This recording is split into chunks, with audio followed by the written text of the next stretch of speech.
The right to offend is not some pesky little part of freedom of speech that we have to put up with. It is the heart and soul and lungs of freedom of speech. It is the coursing lifeblood of human progress. It is the instigator of liberty and modernity and science and understanding. What a laughing stock today's student leaders are, that they can so casually dismiss the right to be offensive without realizing that their lovely, enlightened lives are the gift of individuals who gave offense. Offensiveness is not just something we have to begrudgingly accept. Offensiveness is the motor of human progress. Now broadcasting from the Right to Offend Media Studios in sunny South Florida, bringing you the latest in politics, current events, art, and pop culture. This is the Whitfield Report Live with Sam Whitfield. But giving offense is good. In fact, it's essential.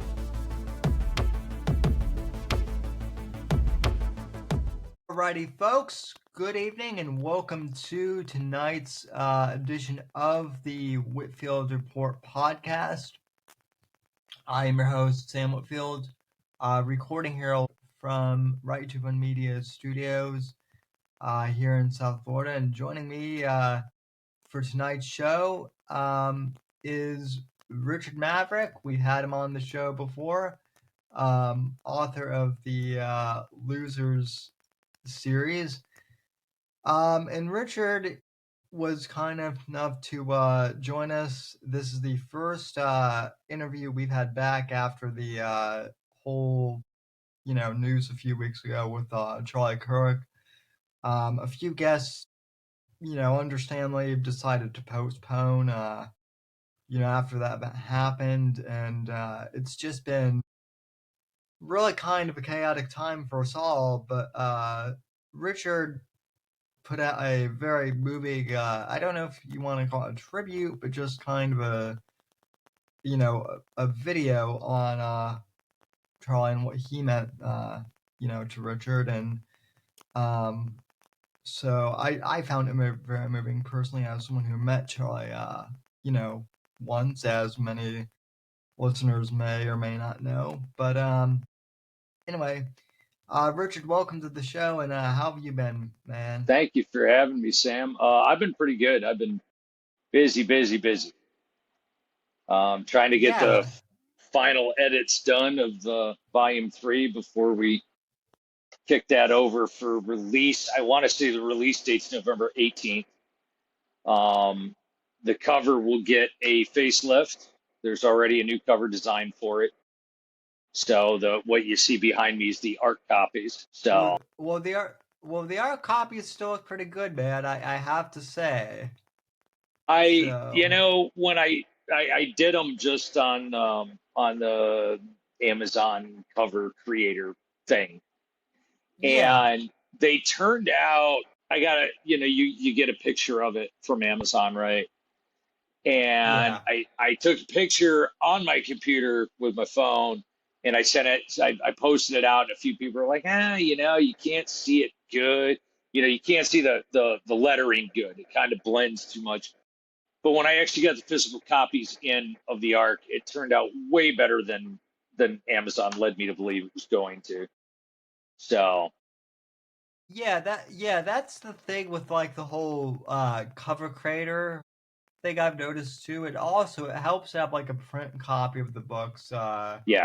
As well, just because particularly like if you're doing colors like reds or yellows, like I found that sometimes like the yellows I use in my font are like a lot brighter or a lot darker in print than they are on the computer when I'm designing them, or something like that. So it always helps to have a proof copy to kind of just check over how things look, not just in the cover, but also in like the page formatting and whatnot. So I was in a little bit of a hurry. I didn't really let it. I just kind of, I ordered 40 copies to give away total right off the bat. I didn't Yeah. and got a hold of my other cover designer and said, "Hey, guy, you got a couple weeks. Take your time." Yeah. I mean that sometimes it's just stuff like that that I think people kind of lose track of, that's why kind of the production part of it takes a bit longer. Is like I've written like sometimes writing the story itself will only take like about like 6 months to a year or something. If Mhm. you're writing a novella, 3 to 6 months, but then making sure that the proofs look good and whatnot, that's where kind of the time Yeah. takes place. So, um, and also you've been, pretty good about promoting stuff on social media, despite the fact that Instagram seems to want to, well, I don't know if kick you off is the term, but if you no longer have like, I don't know Enough what the followers. numbers like, yeah, you Yeah, can no longer they do, booted me from doing live because I was going live every Sunday, and yeah, they booted me from it because I need 1,000 followers to do it. So I at least figured out a cheat code for that. Did a little video after the Charlie Kirk shooting, um, and was able to post it. Now I was told that not the whole video posted, but that's fine too. So yeah. Well, I saw that the whole video posted. I know that this isn't really a political show, but I mean, I think it's pretty safe to say, based on conversation, I know your politics and you know mhm. mine. Irregardless, though, I mean, how have you been dealing with that whole, I guess, thing with Charlie Kirk's passing? I mean, I've heard from multiple guests who have just been apoplectic, I guess. But what is your kind of reaction? I think you had a pretty good, a pretty measured take, actually, compared to some people that compared I know. compared, I've got the unpopular opinion um, that I think the Republican Party could have prevented this years ago. Go on. And um, because they could have, with a Republican-controlled Senate, House and Senate, they could have passed a bill years ago to shut down the unsubstantiated rhetoric, the Yeah, racism. If you have a senator, you're a public servant. You work for me. And if you're going to call me a racist, you better be able to back that shit up.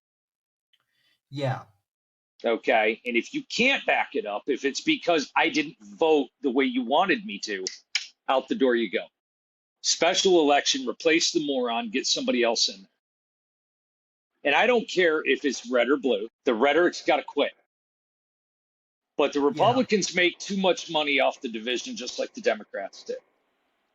yep, That's why they won't pass any kind of bill that'll shut that shit down. yeah, That's my big take on it. That's my big takeaway from the Charlie Kirk shooting is that it could have been prevented, yeah. but no one It's is willing to do it. it's so funny you say that though, because like that's something that I have particularly been. That's something I've actually been writing about, not necessarily in like not necessarily in like a nonfiction way, but that's one of the Mm-hmm. themes, kind of in my series, Shadows of Deception, that like a lot of this division and whatnot, it almost seems to kind of be planned, so to speak, by both party elites.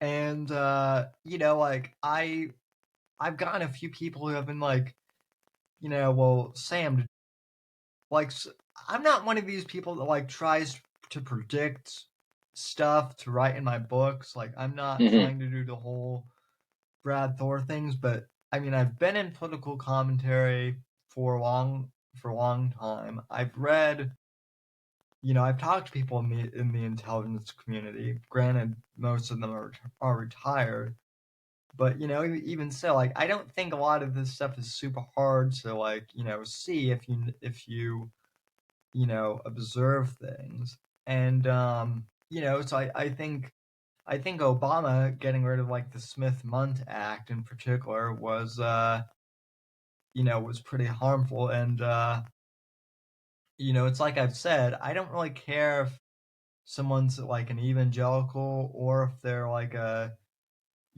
if they, believe in the whole LGBTQ thing. Like, I personally don't like either extreme, but, you're welcome to have your opinion. My whole thing is when it gets to the point where we can't even have a civil conversation, that's when I start to worry. And we've kind of seen, unfortunately, the worst kind of, the worst possible result of that. One of the things in the first edition of Our War that was released in 2020, that was something I talked about in the beginning of the book that I actually did remove in the second edition, was we need to have a civil conversation. You need to get along. You need to talk to your neighbor. If you can't honestly talk politics with somebody, talk about football, talk about the weather, talk to your neighbor. You can be friends without agreeing on political ideology, which I also believe has replaced religion. Yeah. I believe that the Republican and the Democrat Party personally have become a divisions of religion for people. Oh yeah, totally. So, and I mean, granted, I'll be honest. I mean, I've fallen into the tribalism, trap as much as any other person in the past. Which is kind of one of the reasons why I shifted over to writing fiction, over like the past 5 years, was like for my part, like I've recognized that, that like, yeah, not everything the conservatives do is great either. And I mean, it does kind of worry me, some of the radical, elements that are taking place, that are trying to take Charlie's place. And, I think I've done a pretty good job of trying to call out both sides, but it's, kind of, I guess, the unfortunate thing is, I think the Shadows of Deception, which is this title of my series, they really are trying to, to play us off against each other. Oh, absolutely. I don't think, unfortunately, it's not as simple as in my books where there's a secret cabal of, of Spectre-like, people plotting on a smoky boardroom. But, like, I definitely think that, the media certainly makes money off of all this division, and it's just really unfortunate. So it's like in my second book, volume 2, I had a conspiracy theory that I introduced toward the end of the book, where one party wants gun control, yet they feed guns to the streets. One party wants the control on drugs, yet they feed drugs to the streets, because they're both feeding off. Yeah. I outlined at the end of the book, towards the end of volume 2, that both parties, for those watching this who don't know the basis for the books, One Man's Journey Through the Next American Civil War, I leave it open-ended. I throw a conspiracy theory or two, like I said, in volume 2. But I put it out there that it was both parties, that it wasn't, that it was both parties. Every single bill they pass is to protect their power and to screw over the American people. It doesn't matter red or blue. They care about themselves. That's all there is to it. And that's where the division comes in, and that's where the unfortunate possible scenario, similar to my book, could come into play. Yeah.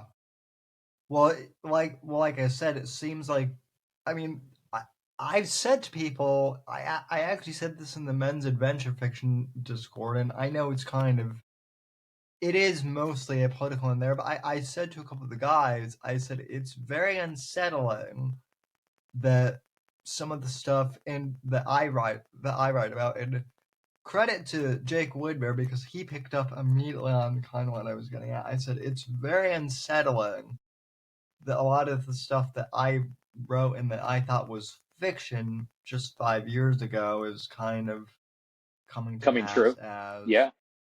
yeah. And like I said, like I'm not even like a guy who's a political science major. I majored in English.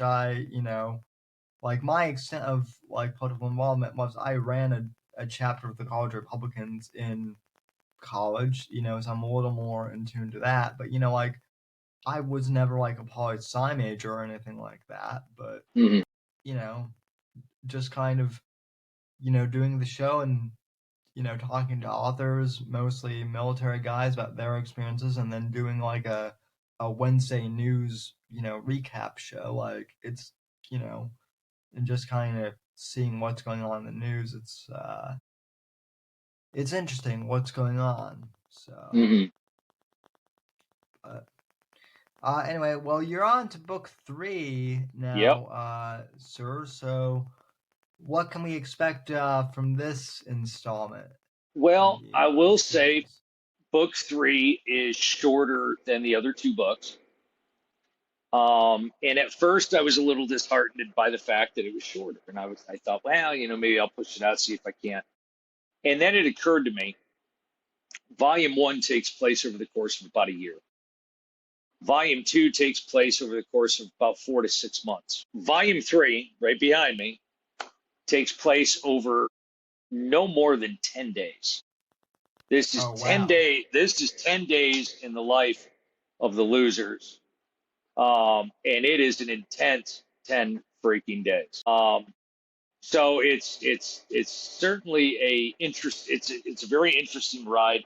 I've had a little bit of feedback on it already, and guys are loving it. So Yeah, I mean, I don't know if you sent Jake Woodmer a copy yet, but he was saying, like, last time we talked, he was like, man, he said volume 2 I think is one of Richard's best.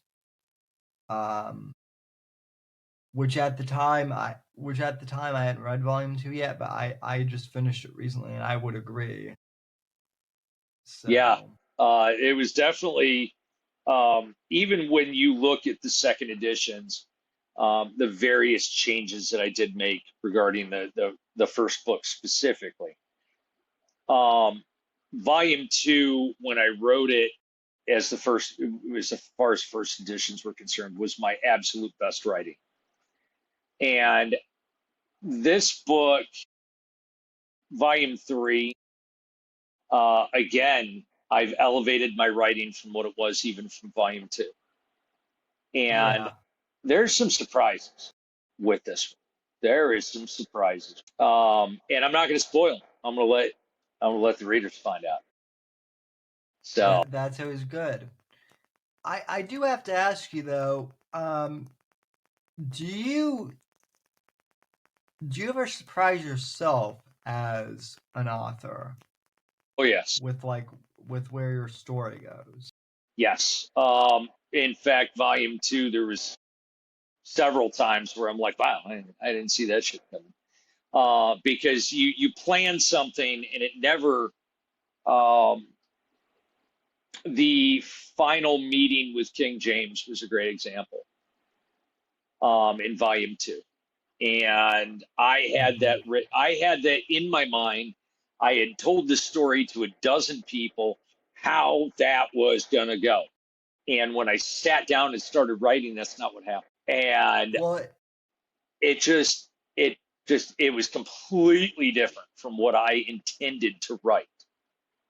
And I had a few big surprises even in Volume 3 as I was writing. I said, "Ooh, I should do this," And there was a couple times his fingers were punching keys, and I got done, and I looked up and I read what I wrote, and I said, "Oh my God, I didn't see that coming." do you ever so do you I can't remember if I asked you this in the last episode, but are you someone who outlines, or do you are you more of a pantser like I am?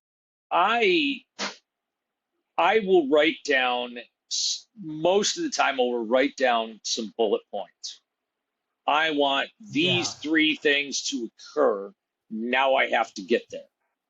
And I'll do it per chapter. And there was several times writing this one where I didn't see, I wrote a bullet point and I said, okay, this is what's going to happen. This is where the guys are going to be. And then as I got them there, I was like, holy crap, that was intense. So Yeah.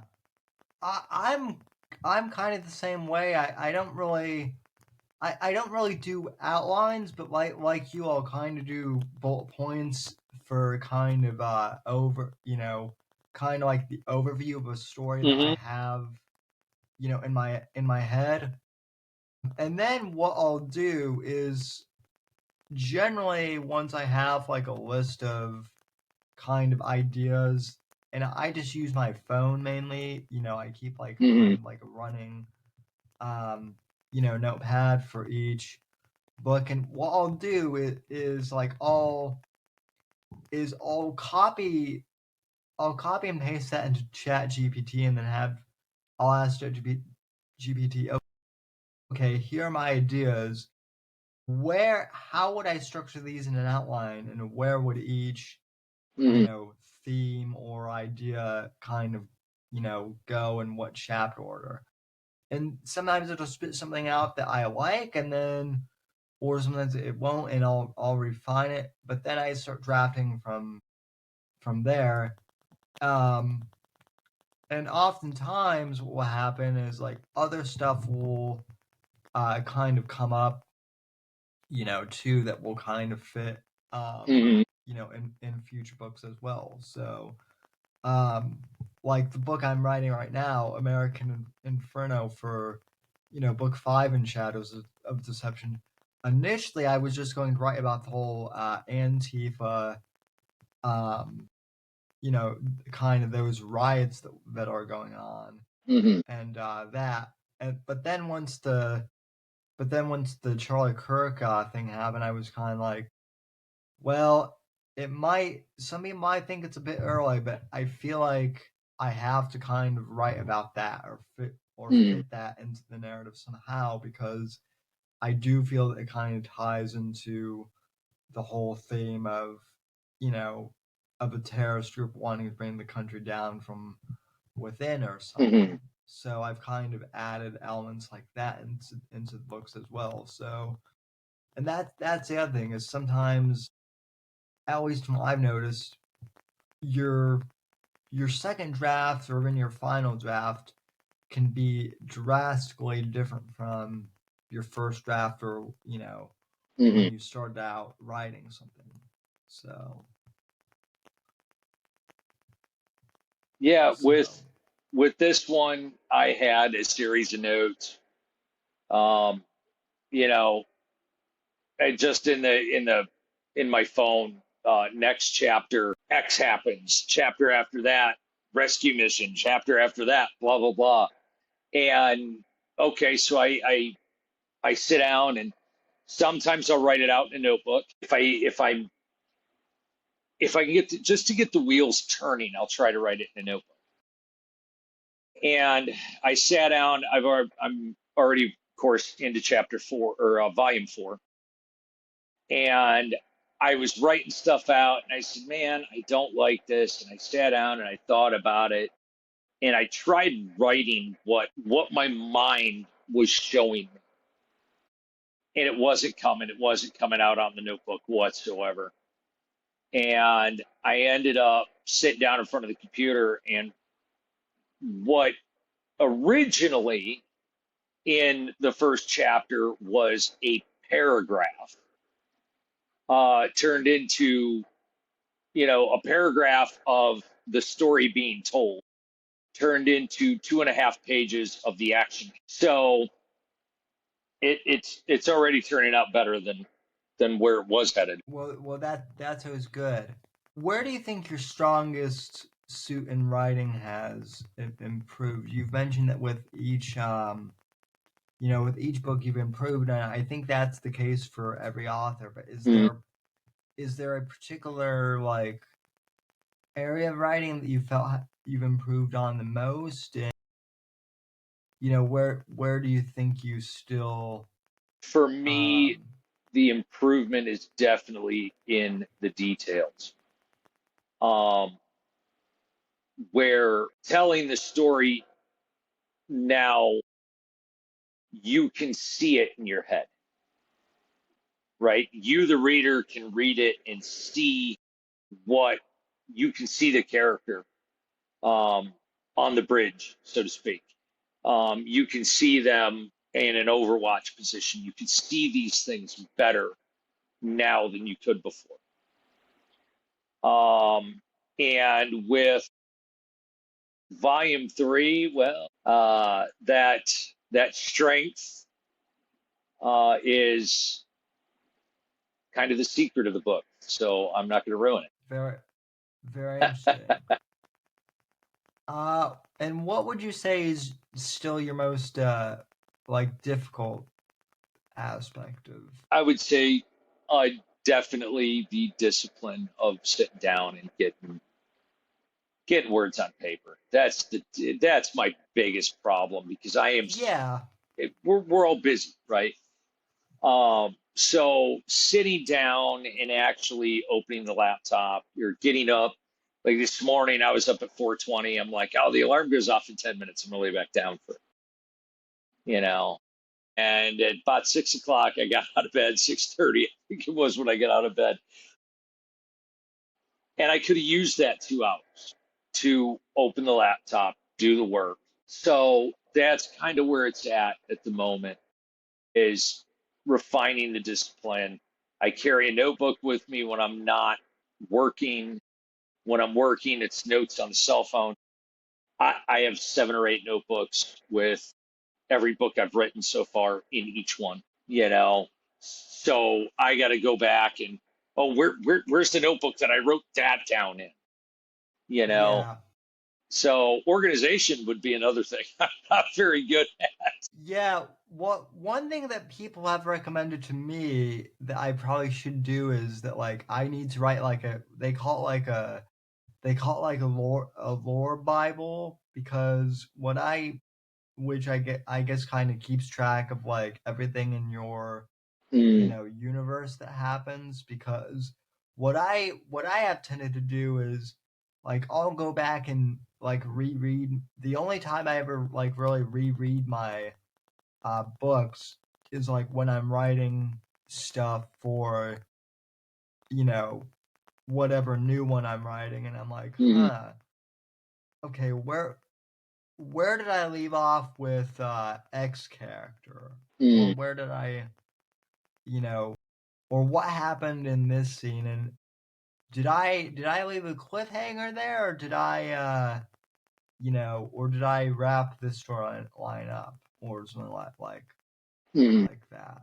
So, um, one question that a listener actually wanted to know from our previous podcast is, uh, who is your favorite character to write, and are there any self-insert characters that you've put There's in? definitely self-insertion in characters. The character of William has, without a doubt, has my background, has a lot of my personality traits. My favorite character that I've written, actually, though, is a character named Noah in a book that is not released. That was a fun character to write for me. Um, I've had fun writing all of the losers as a whole and developing each one of these guys and taking them from average Joe nobody to, quote unquote gunfighters, they're not special ops by any sense of the word. They're Yeah, just they're regular guys put in a real shit situation. And I've had a lot of fun writing those guys. I've had a lot of fun. Um, you get to see their development. You get to see their change. You get to see their arc. Um, and you're going to see quite a bit of change in a couple of characters in volume 3. Change that I talked about with people in my little group about doing with these guys, and so you're gonna see some big change with the group here. Even with William, who kind of peaked pretty good as an overall leader of the group in volume 2, you're going to see him hardline a little bit in volume 3, like you haven't seen him do so thus far. Interesting.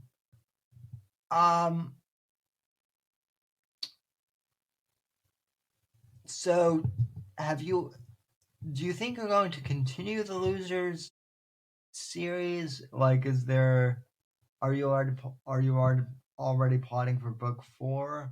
I'm already working on book 4. I've got some outline notes. So where I had written, I had started writing differently than what I ended up doing. And I said, okay, well, how can I paste these two pieces together, because it would work to paste them together. I found that glue I needed. And then I bounced to the next chapter that I'm going to focus on for this. And I made some notes. And again, the discipline of it all, sit down, get the computer out, putting it together, putting in the work, putting in the time. So volume 3 is in the work, or sorry, volume 4 is certainly in the works. This series, Our War series, will end at book 5. The final chapter is already written. I wrote it a year and a half ago. So is that weird then, to like kind of know how the series ends already? So yes and no, because when I wrote the first book, as you know, as any author, the beginning is the hardest part. Yeah. And about midpoint of the first book, I said, ooh, I know how it's going to end. And the way I ended the first one, of course, I picked right up the very next page for volume 2. And I knew right then and there where volume 2 was going to end. It didn't, again, there was a lot of surprises, but I knew what that last moment would be. So Yeah. volume 3 was easy because, again, you're picking up where you left off. Volume 4 has already been difficult because I'm going to spoil it, I guess. It's going to be a year people will forget anyway. But volume 4 does not pick up where volume 3 left off. I'm doing that. I am doing that intentionally. So starting this book was a little difficult. So are you doing like a prequel then? Is that kind of, or the events, where it ends will get talked about later in volume 4. Okay. Yeah, I don't just not first page stuff. But again, we've got well over a year for that to come to pass. So yeah, the thing that's interesting for me is like writing a prequel and writing for characters who, like, technically in the present day timeline of Shadows of Deception are already dead, but then, like, going back and, like, writing these prequel series that take place in the 80s and whatnot. It's like, okay, they're alive, but then how do we, so, like, why do they matter, as, why should we follow them in their exploits if we already know they're going to, be killed off, at some point. That's always interesting, is when you're writing a character that is going to die at some point and falling, their stories anyway. That's actually one of the things that, I mean, not to name drop one of the big ones, but that is one thing I'm very curious about with the new Jack Carr book, Hmm. Cry Havoc, that Yeah. follows Reese's dad, because we kind of already know that Reese's dad was a SEAL during the Vietnam War, and we know that he gets killed off at some point, like right before like 9/11 or something Hmm. like that. So then, kind of like I'm not interested, and I don't mean this to sound condescending, but it's like, okay, we already know that he's going to die, so then, like, what is it about his story Oh, but that you, that story has me. And again, I understand your point, but at the oh same yeah, time, you've been given enough. And I'm behind on my Jack Carr reading, but you've been given enough teasers about his father's life yeah, that the curiosity is what has me gripped on Cry Havoc. I'm I'm curious enough, just because, like, I have neighbors who uh I have I have one neighbor in particular who served in Vietnam. He wasn't special operations group that I know of, but he knew a lot Hmm. of SOG guys, and so uh, I'm interested in it from that perspective. And I mean, yeah, I think Tom Reese, could be compelling. I think, Hmm. especially as also the TV series and whatnot gets Yeah. developed. So, um, which has been very, very interesting as well. I don't know if you've seen uh, the new Terminalist series with Taylor Kitsch, but I just finished that, and it was pretty interesting. I have actually not watched TV in months. Um, Well, good on you. I've got my TV sitting right over here. When I get home, actually first thing in the morning when I get home, it doesn't matter. I I turn the TV on, I scroll down, I hit the Pandora radio, and I listen to the music while I'm cooking, while I'm doing the dishes, while I'm writing. It's the music in the background.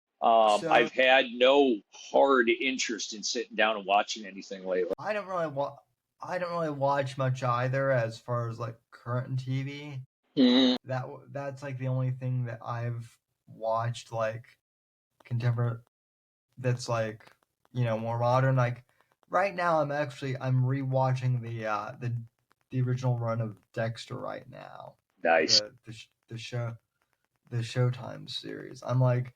There are enough series in the past that, like, even though I've watched, they're worth the rewatch. Like, I don't, you know, and plus, like, I always tend to read, like, books from, like, other authors in the indie community too. Hmm. So, like, I've got plenty of entertainment, Oh yeah, just with reading too. yeah.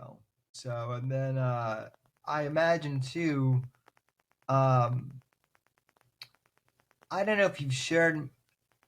Have you shared much publicly about your career? Or... Not too much. Current job is post office. Okay, What I did before that, I spent better than 20 years of my life in the military surplus business with my family. right. Um, Maybe it's time for a career change. I don't know. Toying with it now. Well, So, the reason I bring that up is I'm just curious, because I know that I know that you work in the post office. So I'm not sure if mhm. I wasn't Yeah, sure if you had said that I talked before. about it. I talked about it in the lives um, a few times where I brought it up. Um, but and at this point, I'm thinking maybe it's time for a career change.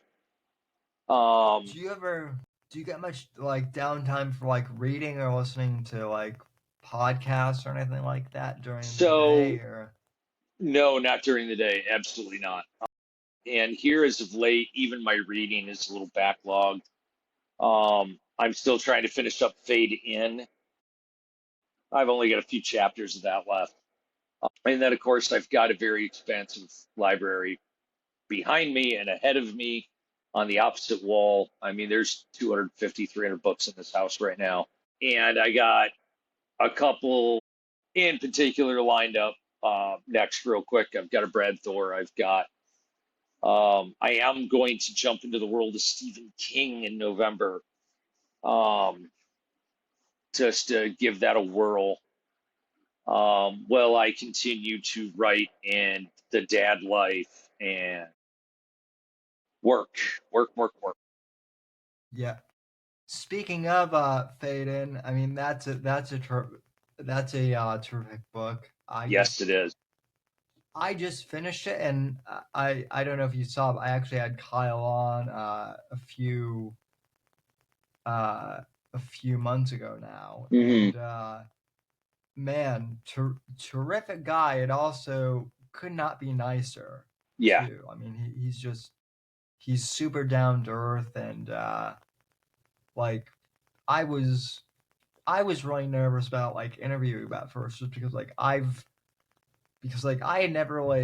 hadn't read the Mitch Rapp books until I got into college, and I only started reading about like a year before Kyle took over this series, and then when Kyle did, I was still in college, so like I was like 20, 21 years old, and then so like to be interviewing Kyle like just a decade later was like, that was pretty surreal. That's and awesome. So it was like it was like, hey man, like I've been a fan for as long as you've been writing the rap series, and so that was really cool. And I don't want to spoil anything, but the way that Fade In ends, I don't know if there's going to be a sequel or not. Yeah. It's like, it's one of those things where it could go either way. I'm hoping that he continues to write, whether it be with the Fade character or with other things, because I think I think he's really talented, and I think he deserves a lot more credit than just being like, the guy who took over for Vince Flynn. Obviously, that's going to be a huge part of his legacy. Yeah. But I think Kyle's tone is very different in his own writing than the Vince Flynn books, and that that's good. Yeah. I've got several of Kyle's books on the shelf, and like I said, it's been a roller coaster ride, and for the last couple of years, and trying to balance life and get back to the reading like I had been. And it's here lately, it has been, okay, I've got the time to read, but I really need to focus on this part of the next project, or this part of that project. And I currently have 5 or 6 open projects on my computer. I'm going to spoil this. This will be in the official release copy of Volume 3, but I am planning to put out 3 next year. Wow. Oh, wow. Somebody, actually Eric Bishop, had invited me onto a project. And the timing for that was really weird, because I had just wrote the final chapter for the Our War series. And in the final chapter, I mentioned, and I just wrote it in a notebook, which is in the pile of notebooks over there. But I mentioned this female character who had never appeared in a book yet. And Bishop reaches out to me and he says, okay, I want you to be part of this project.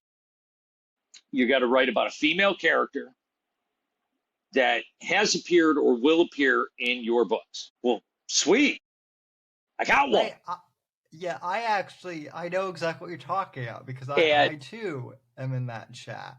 And he ended up backing out of the project. Him and I were discussing it.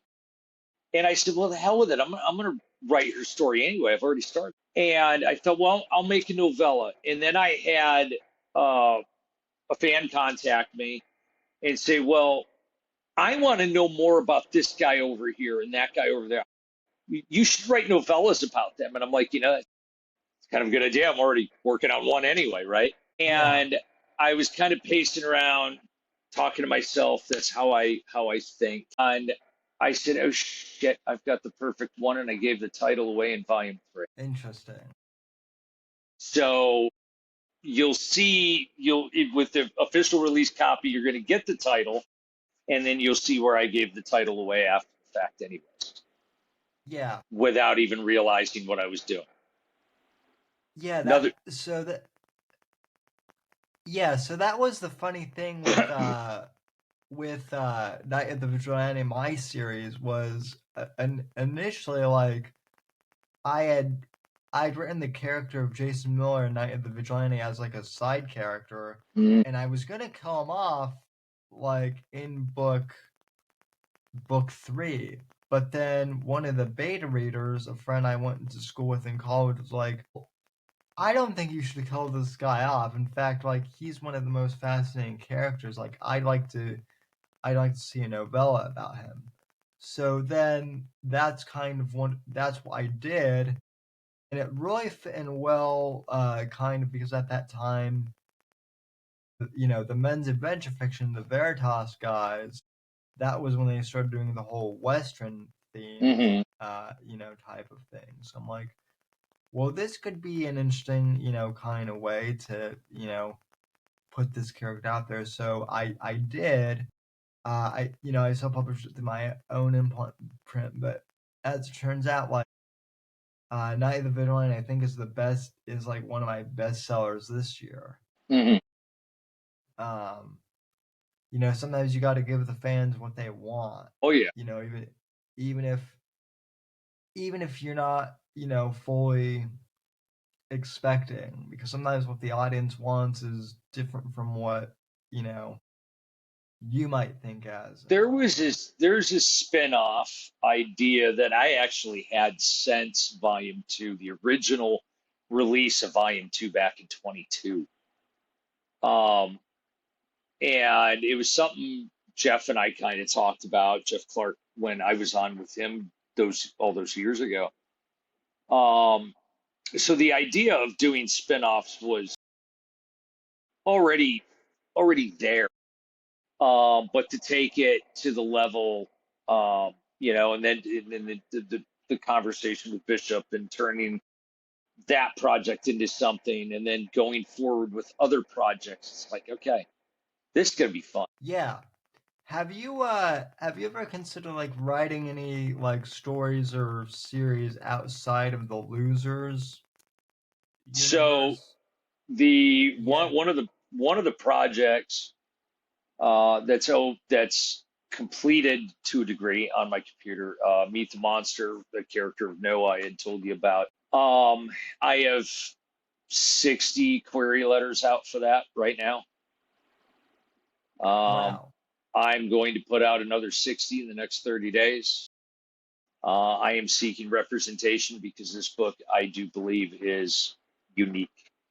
And yes, it is intended to be a series at this point. I've started putting together the beginning of the next book for that. There was another series-ish that I had started back in early 23 that's still open on the computer, and it's always here. I just haven't jumped on it yet. Yeah. So you've self-published the Loser series, but with this new one, you're going to go more traditional, you're thinking? That's what I would like to see happen with it. Yes. Interesting. And you've never had anything traditionally published No. before? Nope. Okay, so that will be, if it happens, it'll be a new experience for you. All the way, yeah, absolutely. Yeah. It is a project that I had the idea for when I was writing the first Our War back in 2017 when I first started writing it. And I didn't actually begin writing it until 23. And then I couldn't stop writing it. It was extremely therapeutic and a lot of fun. Yeah. So No, those are always the best, yeah. the ones that are kind of therapeutic. That is one thing though too, like I guess with traditional publishing, I mean, I published I guess kind of went through traditional publishing with Veritas for some online short stories, but one thing that I guess is always you hear stories of authors self-publish, and then because they give the rights away to their stories, they have no, they don't own their own franchise anymore or something like that. So it's kind of like, okay, so which one of your children do you give away to the publisher or something Yeah. like that? So yeah, that's interesting. So you've got Losers Volume 3 coming out in November. And then where's kind of your roadmap from there? Do you think, is this going to be the only book you release this year, or are you? That'll be it for 25.